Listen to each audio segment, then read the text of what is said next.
क्या अमेरिका के गोला बारूद हथियार खत्म हो गए हैं? क्या अमेरिकी सैनिकों ने ईरान के खिलाफ युद्ध में रख दिए हैं हथियार, या अमेरिका दो मोर्चों पर करेगा वार?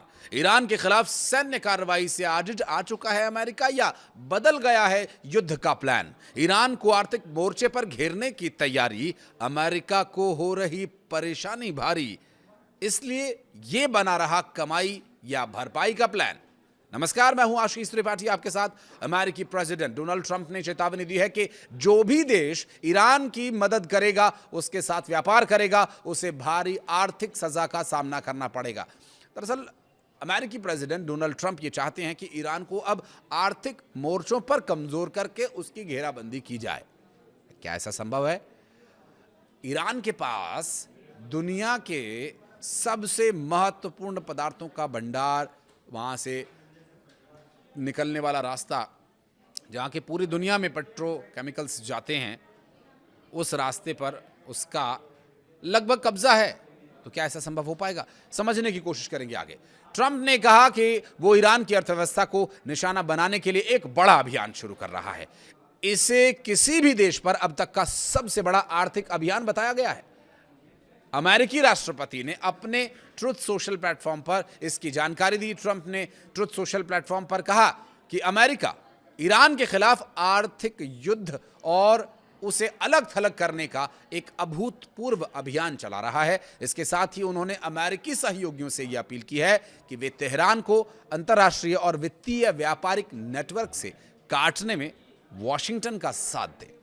ट्रंप ने इसे आर्थिक युद्ध बताया और कहा कि मैं ये भी घोषणा कर रहा हूं कि जो देश अपने वित्तीय संस्थानों, व्यवसायों, हवाई अड्डों या सरकारी संस्थाओं को ईरान को किसी भी तरह की मदद देने की अनुमति देगा, उसे खुद भी बहुत गंभीर आर्थिक नतीजों का सामना करना पड़ेगा।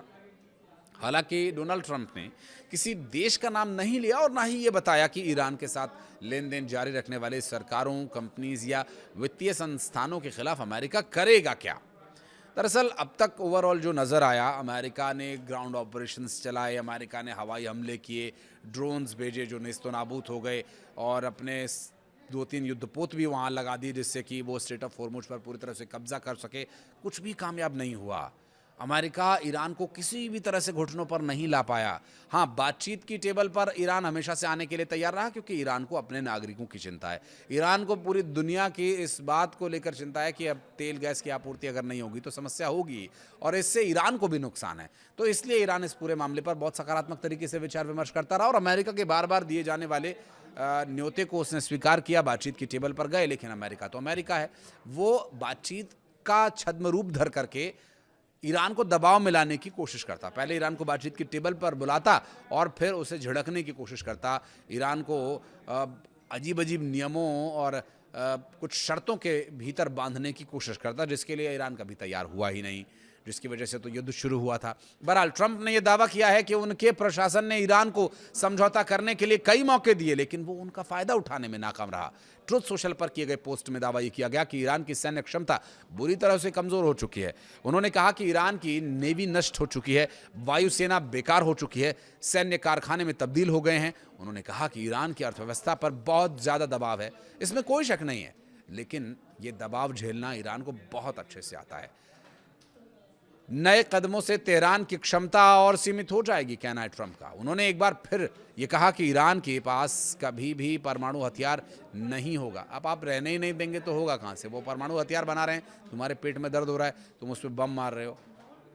डोनाल्ड ट्रंप ने एक ऐसा शिपिंग कॉरिडोर भी तैयार कर लिया है, क्योंकि उन्हें ये डर है कि ईरान जब स्ट्रेट ऑफ हॉर्मुज़ से पूरी तरह से ब्लॉक कर देगा तो फिर तेल कैसे आएगा, बाकी दुनिया में जो उसके मित्र राष्ट्र हैं उन तक तेल कैसे पहुंचेगा, ये सभी विषय ज़रूर चर्चा में। ऐसे में अमेरिका चाहता है कि जो अब तक उसे इतना नुकसान हुआ है उसकी कुछ भरपाई ही कर ली जाए, और ऐसे में जो कॉरिडोर तैयार किया गया उसे यूज़ करके वो आराम से लाखों बैरल तेल बाहर ले भी जा रहा है। एक्सियोस की एक रिपोर्ट के मुताबिक अमेरिकी सेना ने चुपचाप स्ट्रेट ऑफ हॉर्मुज़ में इस शिपिंग कॉरिडोर की जानकारी दुनिया जानती है। ईरान अब युद्ध के भीतर है, लेकिन तेल आपूर्ति के मामले में एक बड़ी कामयाबी कही जा रही है। हैरानी की बात यह है कि पिछले कई हफ्तों में यह ऑपरेशन चलता रहा और हर रात 15 से 20 टैंकर्स ओमान के तट के पास दक्षिणी चैनल से स्ट्रेट ऑफ हॉर्मुज में प्रवेश करते रहे और बाहर निकलते रहे। इस तरह से रोजाना करीब 1 करोड़ बैरल तेल भेजा जा रहा है और ये युद्ध के पहले तेल सप्लाई की मात्रा का लगभग आधा है।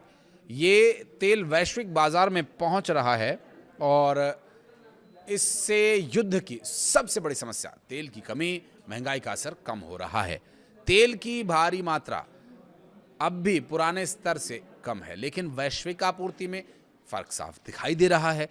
ये सिर्फ भरे हुए टैंकर्स की सुरक्षा नहीं, अमेरिकी सेना खाली टैंकर्स को भी अरब सागर से स्ट्रेट ऑफ हॉर्मुज की खाड़ी की ओर लेकर जा रही है, जहां वे तेल भरकर वापस बाहर निकाले जाते हैं। एक अमेरिकी अधिकारी ने बताया कि अमेरिका 2 महीने से स्ट्रेट ऑफ हॉर्मुज के दक्षिणी लेन को नियंत्रित कर रही है और ईरान के इस्लामिक रेवोल्यूशनरी गार्ड कॉर्प्स यानी IRGC परेशान तो करती है, लेकिन स्ट्रेट ऑफ हॉर्मुज पर उनका अब कोई कंट्रोल नहीं है, बल्कि कंट्रोल हमारे पास है। ये टास्क फोर्स नॉर्थ कैरोलिना के फोर्ट ब्रैड स्थित आर्मी हेडक्वार्टर्स से चल रही है और ये खाड़ी के सहयोगी देशों के साथ मिलकर के काम कर रही है। पिछले 2 हफ्तों में हर रात 15 से 20 टैंकर्स दक्षिणी चैनल से आ रहे जा रहे हैं। औसत निर्यात बढ़ाकर करीब 1 करोड़ बैरल तेल हर रोज हो गया है। कुछ रातों में 1.5 से 2 करोड़ बैरल का तक तेल निकाला जा रहा है। राष्ट्रपति ट्रंप ने एक्सियोस से कहा कि स्ट्रेट ऑफ हॉर्मुज से गुजरने वाले बहुत ज़्यादा तेल की मात्रा में ये भी स्पष्ट है कि अभी ईरान से कोई बातचीत नहीं हो रही। ट्रंप ने स्पष्ट कहा कि ईरान के साथ बातचीत करने का समय नहीं है, क्योंकि उनसे बातचीत करना मतलब समय को बर्बाद करना। वे नेगोशिएशन अब नहीं चाहते हैं, नेगोशिएशन को आगे बढ़ाना ट्रंप नहीं चाहते हैं। ईरान के पास हथियारों की, मिसाइलों की कोई कमी नहीं है, वो युद्ध के लिए भी तैयार है और आर्थिक मोर्चे पर मजबूती देने के लिए उसके पास क्या कुछ है, चलिए बताते हैं। दरअसल तेल और गैस ईरान की आय का प्रमुख स्रोत है। पेट्रो और प्राकृतिक गैस की बिक्री, पेट्रोकेमिकल्स और ईरान की विदेश मुद्रा और राजस्व का सबसे बड़ा ये जरिया है। पेट्रोकेमिकल उत्पाद, तेल शोधन के बाद मिलने वाले रसायन, एथिलीन, पॉलीमर, उर्वरक, खनिज और धातु, लौह अयस्क, तांबा, जस्ता, कोयला जैसे खनिजों का ये खनन और निर्यात करते हैं। कृषि और अन्य उत्पादों का, जिसमें केसर दुनिया का सबसे बड़ा उत्पादक यहाँ पर ईरान है, और पिस्ता, खजूर, सूखे मेवे जैसे महत्वपूर्ण इंग्रेडिएंट्स ये बेचते हैं, जिसके ये प्रमुख आय का साधन है। अब आप ऐसे में सोचिए कि अगर वो सारी सीमाओं को भी सील कर दे तब भी वो ईरान की आय को नहीं रोक सकते।